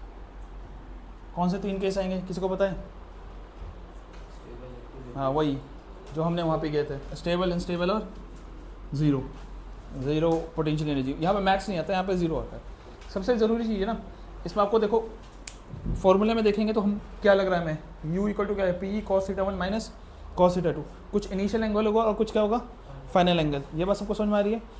अब न्यूमेरिकल्स में ना थीटा 1 और थीटा 2 कुछ भी हो सकते हैं, बट बुक्स में थीटा 1 को एक कितना माना गया है 90 डिग्री माना गया। मतलब बेसिकली कोई तो इनिशियल पॉइंट लेना ही पड़ेगा, तो सबके लिए कॉमन क्या निकाल लिया गया वो 90 डिग्री की। हम रेफरेंस पॉइंट किसको मानेंगे 90 डिग्री को, ठीक है। ये ध्यान रखना, बुक्स में 90 डिग्री है, न्यूमेरिकल में कहीं से कहीं भी हो सकता है, 32 60 72 80 90 to 100 कुछ भी हो सकता है। पर जब भी आप डेरिवेशन करोगे उसमें केसेस पूछेंगे तो इनिशियल एंगल को क्या मानेंगे हम 90 डिग्री, कितना मानेंगे। तो केसेस करने से पहले अगर मैं करूँ let initially dipole was at dipole is at theta 1 कितना होगा 90 डिग्री, ठीक है। इनिशियली डाइपोल कितना डिग्री में मान रहे हैं हम 90 डिग्री। 90 डिग्री मतलब पता है ना कितना हो गया। अगर ये आपने इलेक्ट्रिक फील्ड बनाई है और ये आपकी इलेक्ट्रिक फील्ड है तो डाइपोल कैसा होगा प्लस माइनस ऐसे ही होगा, तो इसी को बोलते हैं 90 डिग्री इस इतने डिग्री पे, ठीक है। तो थीटा 1 कितना है बताओ 90 डिग्री।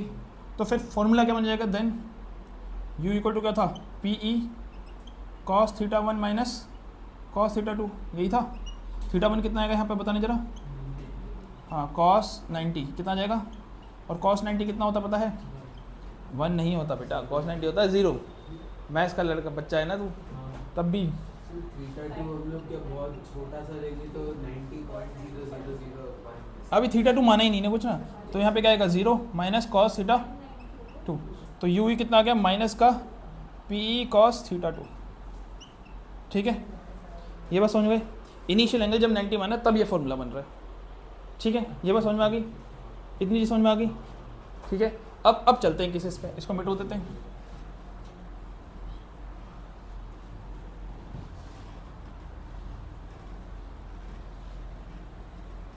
तो अब आपके पास है केसेस।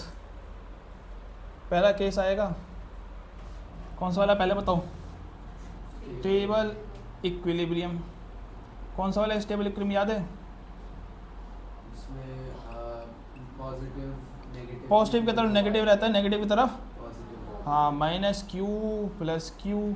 यहाँ पे डाइपोल की डायरेक्शन क्या है, ये है डाइपोल की डायरेक्शन, क्योंकि डाइपोल होता है नेगेटिव से, इलेक्ट्रिक फील्ड होती है पॉजिटिव से नेगेटिव, यही होता है। तो यहाँ पे डाइपोल भी इस तरफ है और इलेक्ट्रिक फील्ड भी इस तरफ है, तो कितना बनेगा थीटा 2 0 डिग्री। अब ये थीटा 2 क्यों पता है ना, क्योंकि इनिशियली 90 पे था, 90 से घूम के कहाँ आया यहाँ पे आया, तो ये थीटा 2 में चला जाएगा। तो फिर पोटेंशियल एनर्जी कितना आ जाएगा, यू इक्वल टू क्या था माइनस का पी कॉस थीटा 2, तो कितना आएगा यू इक्वल टू माइनस का पी कॉस 0 कितना होता है 1, तो कितनी पोटेंशियल आ जाएगी, माइनस का पी। तो बेसिकली स्टेबल इक्विलिब्रियम में जो पोटेंशियल एनर्जी होती है कितनी होती है, माइनस का पी। फिर अगला कौन सा आएगा आपका, बताऊँ, अनस्टेबल इक्विलिब्रियम।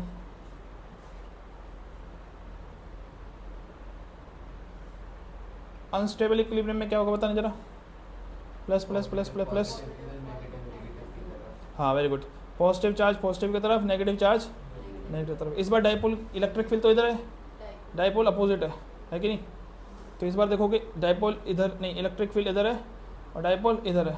कितना एंगल बनता है थीटा, 2, 180 डिग्री।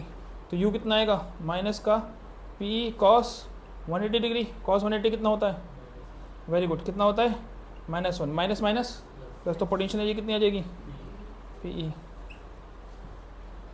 ठीक है, ये बात समझ में आ गई। अगला ज़ीरो एनर्जी। ज़ीरो एनर्जी कब होगा बताने जरा, जब डायपोल को, ये इलेक्ट्रिक फील्ड हो गई और डायपोल को आप कैसे रख दो, 90 पे, किस पे रख दो, तो इलेक्ट्रिक फील्ड ये रही, डायपोल ये रहा, डायपोल नेगेटिव से पॉजिटिव होता है ना, तो ये माइनस मान लेते हैं, ये प्लस मान लेते हैं, तो माइनस क्यू प्लस क्यू। ठीक है, ऊपर की तरफ मान लेते हैं तो आएगा ये पी, है ना, तो ई इधर है और पी इधर है कि नहीं, तो थीटा 2 कितना आएगा इस बार, 90। और बेसिकली डायपोल इनिशियली भी 90 पे था, फाइनल पे 90, मतलब मूव ही नहीं किया, तो कितनी एनर्जी आएगी, यू इक्वल टू माइनस का पी कॉस 90। कॉस 90 क्या होता है, तो पोटेंशियल भी क्या आ जाएगी, 0 आ जाएगी। यही तो मैं तुमसे पूछ रहा हूँ, कैसे हो सकता है।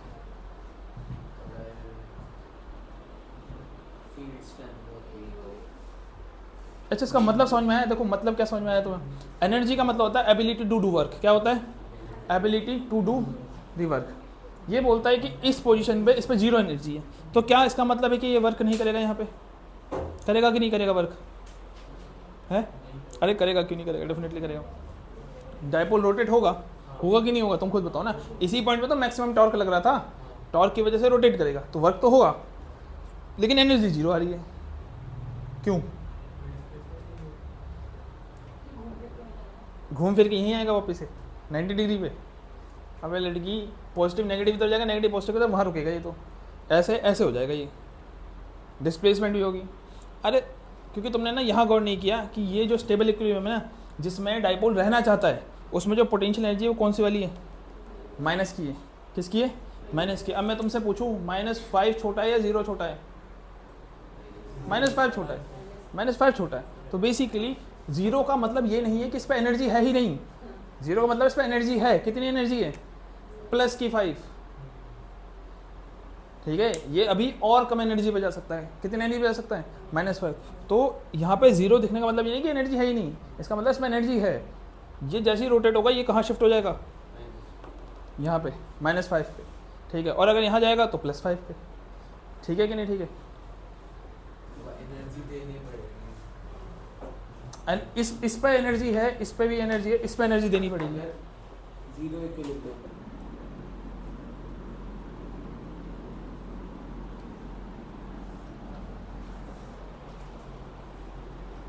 चलो नेक्स्ट टॉपिक आपका potential energy due to system of 2 charges.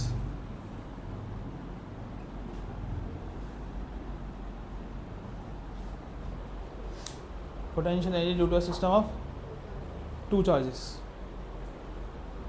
कर दे इसको,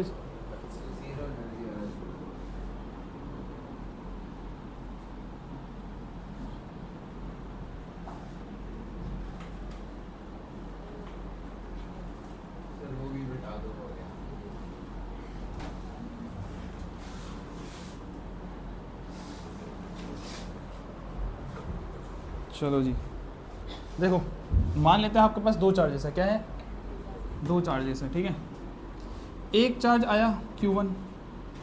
ठीक है, अब तो मुझे बताओ क्या इस चार्ज पे कोई एनर्जी आएगी, एक अकेले चार्ज पे कोई एनर्जी आएगी। देखो द्वार से देखो, एनर्जी होता है एबिलिटी टू डू वर्क। ये चार्ज कुछ वर्क करेगा, नहीं करेगा, क्योंकि इसके अराउंड में ना तो कोई चार्ज है जो उसको अट्रैक्ट करे, ना कोई चार्ज है जो उसको क्या करे, रिपेल करे, मतलब बेसिकली जब तक एक चार्ज है उसका जो एनर्जी है वो काउंट नहीं होगी, तो उसका वर्क भी काउंट नहीं होगा, क्योंकि बिना एनर्जी के वर्क तो होगा ही नहीं। तो E0 तो W भी 0। लेकिन अगर मैं कोई दूसरा चार्ज लेके आऊँ Q2, क्या इस पर एनर्जी आएगी? आएगी। क्यों आएगी एनर्जी? क्योंकि इसके पास काबिलियत है वर्क करने की। क्यों है काबिलियत? क्योंकि ये इसको रिपेल करेगा, ये इसको अट्रैक्ट करेगा। दोनों ही केस में इसमें एक फोर्स लगेगा, फोर्स की वजह से अट्रैक्शन या रिपल्शन होगी, तो मतलब इसको एनर्जी मिलेगी, तो ये वर्क भी कर रहा है। तो एक सिस्टम का कभी चार्ज नहीं होता, potential energy storage system one charge कभी नहीं देखोगे। कितना देखोगे? Minimum 2 charges. अच्छा, ये पिछली वाली डेरिवेशन से कैसे अलग है? मैक्सिमम टाइम बच्चे कंफ्यूज जाते हैं, सर वो भी तो 2 चार्जेस था, ये भी 2 चार्जेस है। तो पहली चीज़, वो जो चार्ज था वो पहले का डायपोल था, ठीक है, इसमें ऐसी कोई कंडीशन नहीं है। नेगेटिव पॉजिटिव दोनों नेगेटिव, डायपोल में इक्वल होना चाहिए मैग्नीट्यूड, यहाँ इक्वल नहीं भी होगा तो चलेगा, 810 820 भी हो सकता है, वहाँ पे नहीं होगा। दूसरा, वो एक एक्सटर्नल इलेक्ट्रिक फील्ड में था ऑलरेडी, वहाँ पे क्या थी? एक इलेक्ट्रिक फील्ड थी। यहाँ पे कोई भी इलेक्ट्रिक फील्ड नहीं है, क्योंकि अगर यहाँ इलेक्ट्रिक फील्ड कर दोगे तो फिर तो पहले पे भी वर्क होगा ना, क्योंकि पहले पे भी तो कुछ ना कुछ फोर्स लगेगा, यहाँ कुछ है ही नहीं। तो यहाँ इन दोनों का आपस में होगा जो होगा, कोई एक्सटर्नली फील्ड इसको अप्लाई नहीं हो रही है। समझ में आया ये पहले से कैसे लगे? अगर वो आएगा पेपर में तो कैसे आएगा? Find the expression for the potential energy of a dipole in an external electric field. Dipole की पोटेंशियल एनर्जी निकालो कहाँ पे? एक्सटर्नल इलेक्ट्रिक फील्ड में। ये आएगा तो कैसे आएगा? Find the potential energy of a system of 2 charges. External electric field होगी ही नहीं, 2 चार्जेस होंगे, कोई भी हो सकते हैं वो 2 चार्जेस। ये बात समझ में आया? तो मुझे ये तो पता है कि पहले वाले को लाने में कोई भी चार्ज फोर्स नहीं लगेगा, मतलब कोई भी एनर्जी नहीं लगेगी, तो पहले का तो वर्क डन आ गया 0। दूसरे का वर्क डन लगेगा कुछ ना कुछ, दूसरे का वर्क डन लगेगा कुछ ना कुछ। अब वो कितना लगेगा कैसे पता चलेगा? कैसे पता चलेगा कितना वर्क लगेगा? देखो, इस चैप्टर में वर्क के 2 फॉर्मूले हैं। एक तो वर्क का फॉर्मूला होगा फोर्स इनटू डिस्प्लेसमेंट, यही फॉर्मूला है कि भैया कितना फोर्स लगा कितना डिस्प्लेसमेंट हुआ, ठीक है। एक फॉर्मूला और हमने पढ़ा है, अगर आपको ध्यान हो, पोटेंशियल का। किसका फॉर्मूला पढ़ा है? पोटेंशियल। याद है किसी को? पोटेंशियल होता था work done per unit charge, एक फॉर्मूला ये था। तो यहाँ पे वर्क का फॉर्मूला क्या बनेगा? चार्ज कहाँ जाएगा? यही आएगा। और जब मैंने आपको ये वाला टॉपिक पढ़ाया था तब मैंने आपको बोला था कि जब मैं इसको ऐसे लिखूंगा तो मेरे को बताना, अगर इस पॉइंट की बात कर रहे हैं हम, इस पॉइंट पे पोटेंशियल होगा किसका? Q1 का होगा या Q2 का होगा? इस पॉइंट पे पोटेंशियल यहाँ 1 लिखूँ या 2 लिखूँ? अगर यहाँ पे मैंने Q2 चार्ज रखा हुआ है, बताना जरा है। देखो दोबारा से देखो, चलो पहले V को छोड़ो, पहले W को देखो, वर्क कौन करेगा?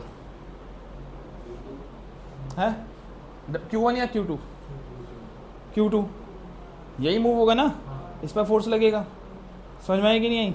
ठीक है, तो वर्क की जगह तो W2 लिख देंगे, work done on the second charge, ठीक है। तो Q किसका आएगा? Q2। देखो ये दोनों तो यही था ना, जिस चार्ज पे वर्क होगा उसी का तो लिखेंगे, तो W भी 2 का होगा, Q भी किसका होगा? 2 का। Work done on A charge, सही है। लेकिन इसको Q2 वाले चार्ज को वर्क करवा कौन रहा है? 1। तो इस पॉइंट पे पोटेंशियल होगा किसका? 1 वाले का। इसी का तो पोटेंशियल है यहाँ पे। समझ में आएगी नहीं ये बात? पोटेंशियल का मतलब समझते हो क्या होता है? पोटेंशियल मतलब क्षमता। क्या होता है? क्षमता। अक्सर मैं जब भी टॉपिक समझाता हूँ तो मैं अलग तरीके से समझाता हूँ। आप मैंने इस बार वो एग्जाम्पल नहीं दिया, जैसे अक्सर मैं समझाता हूँ तो ये एग्जाम्पल देता हूँ। एक होते हैं मोदी जी, एक होते हैं प्रधानमंत्री की पोजीशन। एक होते हैं मोदी जी, एक होती है प्रधानमंत्री की पोजीशन। अब तुम मेरे को बता दो, पावर किसके पास है? मोदी जी के पास या पोजीशन के पास? पोजीशन के पास, है ना। पोटेंशियल किस चीज़ का होगा? बंदे का होगा या उस गद्दी का है? गद्दी का है। उस गद्दी से हटा दो तो क्या होगा? सारी पावर गायब। तो वैसे ही इस पॉइंट पे इस चार्ज के पास पावर है, इस पॉइंट के पास पावर है, पॉइंट के पास है पावर। इस पॉइंट पे ये चार्ज का कोई भी चार्ज रख दो, फोर्स लगना ही लगना है, ठीक है। तो पोटेंशियल किसकी वजह से? इसकी वजह से, ठीक है। ये आसपास है इसलिए फोर्स लग रहा है, तो इसलिए पोटेंशियल किसका आएगा? 1 का आएगा, ठीक है। ये बात समझ में आएगी नहीं? तो फिर निकल जाएगा वर्क। W2 कितना होगा? V1 Q2, यही आएगा ना वर्क। बस इससे कैलकुलेट कर लेंगे। अब इसी को हम एक बार लिख के करते हैं।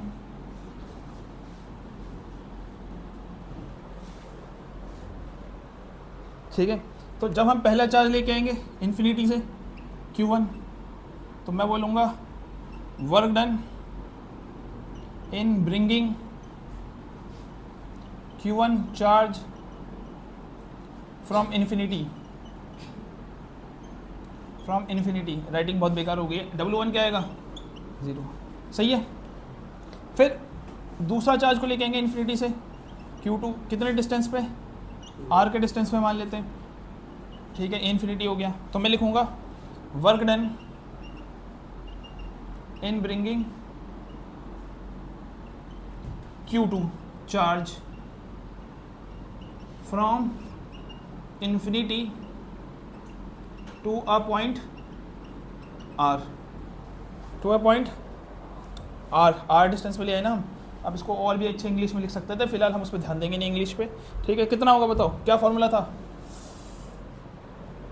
Using potential equal to work upon में चार्ज, यही था। तो Q2 को लेके आए हैं तो पोटेंशियल किसका होगा, V2 का। वर्क किस पे कर रहे हैं हम, 2 पे, चार्ज भी कौन सा आएगा 2, तो वर्क का फॉर्मूला क्या बन जाएगा V2 Q2, यही बनेगा। सॉरी यहाँ तो 1 आएगा ना, 1 V1 Q2, यही होगा। अब V1 पोटेंशियल का फॉर्मूला क्या होता है पता नहीं जरा, 1/4 पाई एप्सिलॉन नॉट Q1/R, यही होता है फॉर्मूला। जिस भी चार्ज का पोटेंशियल निकालना होता था उसी चार्ज को लेते थे हम। 1 चार्ज का निकाले तो पोटेंशियल चार्ज भी किसको लेंगे, साथ में क्या आएगा Q2, तो क्या बन जाएगा W2 बताने जरा, 1/4 pi epsilon naught Q1 Q2/R, ये आ जाएगा W2। जो टोटल वर्क आएगा वो कितना आएगा,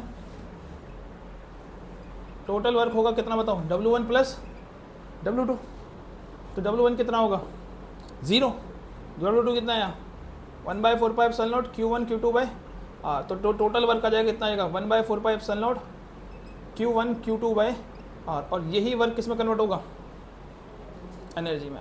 yes, this work converted into energy, तो U आ जाएगा आपके पास 1/4 pi epsilon naught Q1 Q2/R, हो गया, करो।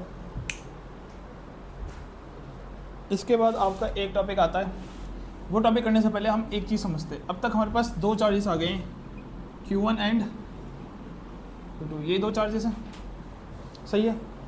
अब मेरे को एक बात बताओ, कौन कौन से फॉर्मूले पढ़े हमने, पहला पढ़ा फोर्स का फॉर्मूला क्या होता है, 1/4 pi epsilon naught Q1 Q2/R का स्क्वायर, सही है।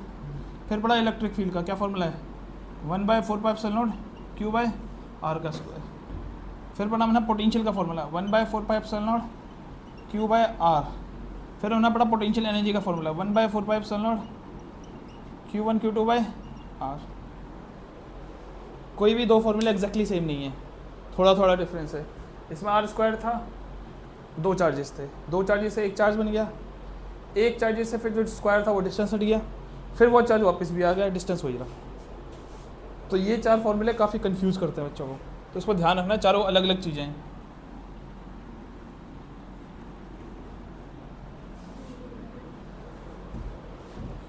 ठीक है, अब हम एक टॉपिक करते हैं, पोटेंशियल एनर्जी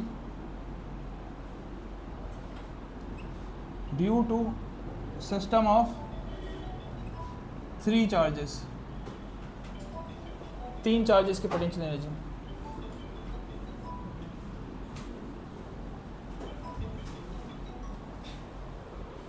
जी किसका फ़ोन बज रहा है, अच्छा तुम्हारा आईफोन,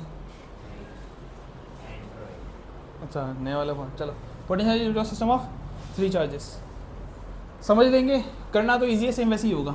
मान लो आप पहला चार्ज लेके आए W1, कितना वर्क होगा पता नहीं जरा, W1 कितना होगा, ये तो सबको पता होगा, इसके अराउंड कोई चार्ज है ही नहीं। दूसरा चार्ज लेके आ गए Q2, जो कि कितना डिस्टेंस पे मान लेते हैं R12, कितना डिस्टेंस पे R12, तो W2 कैसे निकल जाएगा पता है ना सबको, क्या करेंगे यूजिंग, बताओ इस पॉइंट पे क्या होगा, किसका पोटेंशियल होगा, इसका पोटेंशियल यहाँ पे होगा ना, तो इसी वजह से फोर्स लगेगा ना, यूजिंग पोटेंशियल का फॉर्मूला। पोटेंशियल का फॉर्मूला क्या था बताएं जरा, वर्क अपॉन में चार्ज, तो वर्क का फॉर्मूला क्या था, पोटेंशियल इनटू में चार्ज, यही फॉर्मूला लगाएंगे ना, 4 चार्ज Q2 के लिए लगाएंगे, ये किसके लिए था 4 Q1, ये Q1 के लिए था, ठीक है, ये Q2 के लिए। क्या लगेगा बताओ, W किस पे वर्क किया या कौन वर्क करेगा, Q2, तो W2 आएगा। पोटेंशियल किसका होगा इस पॉइंट पे, 1 वाले का। V1 किस चार्ज पे वर्क किया जा रहा है, Q2, सही है। यही क्या था पिछली बार, सेम वही है, बस इसमें वैल्यू पुट करो तो क्या आएगा बताना जरा। W2 पोटेंशियल का formula 1/4 pi epsilon naught Q1, कितना डिस्टेंस पे ये R12 और ब्रैकेट के बाहर Q2, तो W2 कितना आ गया बताना जरा, 1/4 pi epsilon naught Q1 Q2 by R12। यही पिछले वाले रिलेशन यहीं तक खत्म कर दिया था हमने। चलो इस बार तीसरा चार्ज और लेके आ जाते हैं, Q3, ठीक है, इन्फिनिटी से, जो कि यहाँ पे और यहाँ पे, यहाँ जो डिस्टेंस है हो गया R13 हो गया, यहाँ जो डिस्टेंस हो गया R32 हो गया, या फिर R23 बोल देते हैं, 2 से 3 की तरफ, ठीक है। अब मेरे को बताओ जब Q3 लेके आएंगे तो इस पॉइंट पे किसका पोटेंशियल होगा, 1 का, 2 का नहीं होगा क्या, दोनों का होगा ना इस बार तो, ठीक है। तो 4 चार्ज Q3, बताना जरा वर्क किस पे रहेगा, 3 पे वर्क करेंगे। पहले किसका पोटेंशियल ले ले, 1 वाले का, तो V1 Q3, सही है। फिर किसका पोटेंशियल ले ले, 2 वाले का Q3, सही है। 1 वाले का पोटेंशियल वर्क जो करेगा। अब लगाओ फॉर्मूला, लगाओ 1 वाले के लिए क्या फॉर्मूला लगेगा बताना जरा, 1/4 पाई एप्सिलॉन नॉट Q1 और डिस्टेंस 3 वाला कितना डिस्टेंस पे, R13 के डिस्टेंस पे, और साथ में क्या आएगा आपके पास Q3 plus V2 potential 1/4 pi epsilon not, इसका पोटेंशियल यहाँ पे कितना होगा, Q2 कितना डिस्टेंस पे ये R23, और साथ में क्या आएगा Q3, ये आएगा। तो W3 टोटल मैं कैलकुलेट करूँ तो कितना आएगा बताना जरा, 1/4 pi epsilon naught Q1 Q3 by R13 plus 1/4 pi epsilon naught Q2 Q3 by R23, ये आएगा। अब टोटल वर्क कैलकुलेट करोगे तो क्या आएगा, W1 प्लस W3, ये आएगा, ये हुआ टोटल वर्क। तो W1 कितना है बताना जरा, अरे W1 तो 0 था ना, 0, W2 1/4 pi epsilon naught Q1 Q2 by R12 plus, ये बहुत ज़्यादा मार्केट वैसा हो गया, Q1 Q2 है, हाँ, प्लस W3, ये रहा 1/4 पाई एप्सिलॉन नॉट, हाँ जी एक मिनट सर, आप बैठिए, ठीक है। क्या आएगा बताना जरा, Q1 Q3 by R13 plus 1/4 pi epsilon naught Q2 Q3 by R23।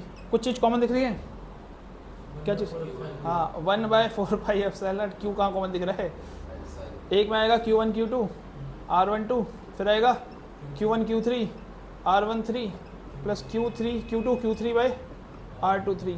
अब ध्यान सुनना, ये जो डेरिवेशन है आपके सिलेबस में नहीं है, ठीक है, पर ये टॉपिक है, मतलब इससे न्यूमेरिकल आएंगे। अब क्यों ये टॉपिक है इसको समझते हैं हम। देखो अभी हमने टू चार्जेस का किया था, 2 चार्जेस वाला सिलेबस में है, फिर 3 चार्जेस का किया था। क्या सेंस, क्या समझ में आई तुम्हें, ये बताओ, क्या लॉजिक समझ में आया तुम्हें। हाँ कितने भी चार्जेस आ सकते हैं, न्यूमेरिकल में कितने भी चार्जेस आ सकते हैं, तो ऐसे फॉर्मूला कैसे, हर किसी का फॉर्मूला थोड़ा बनाने बैठ जाएंगे हम। तो लॉजिक क्या समझ में आया, जब 2 चार्जेस थे तो Q1 Q2 दोनों आए थे, अब 3 चार्जेस हैं तो Q1 के साथ Q2 है, उनके बीच का डिस्टेंस दिख रहा है, Q2 के साथ Q3 है, इनके बीच का डिस्टेंस, Q1 के साथ Q3 है, इनके बीच का डिस्टेंस। तो अगर 4 चार्जेस होंगे तो क्या लगेगा फॉर्मूला, फिर बताना जरा। अगर मान लो आपके पास 4 चार्जेस दिए होंगे, Q1 Q2 Q3 Q4, और बोलेगा इसकी पोटेंशियल एनर्जी निकालो या वर्क डन निकालो, ये वर्क डन निकाला, यही पोटेंशियल एनर्जी भी होती है, ठीक है। तो फिर क्या करना पड़ेगा, Q1 के साथ Q2 लेना पड़ेगा, ये वाला डिस्टेंस, Q1 के साथ Q3 डायगोनल वाला डिस्टेंस, Q1 के साथ Q4 ये वाला डिस्टेंस, 3 ये हो गए पेयर।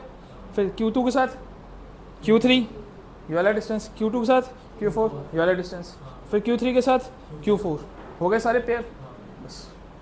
और 5 चार्ज होंगे तो फिर से, मतलब बेसिकली सारे पेयर ऑफ चार्जेस आपको लेने पड़ेंगे पोटेंशियल निकालने के लिए। समझ में आई बात, ठीक है। फिर इसको उतारो और तुम लोग फिर जा सकते हो। अगर मैं जल्दी फ्री हो जाता तो मैं 1-2 टॉपिक और करा देता, आई डोंट नो, पहले उतार दो सही तुम लोग।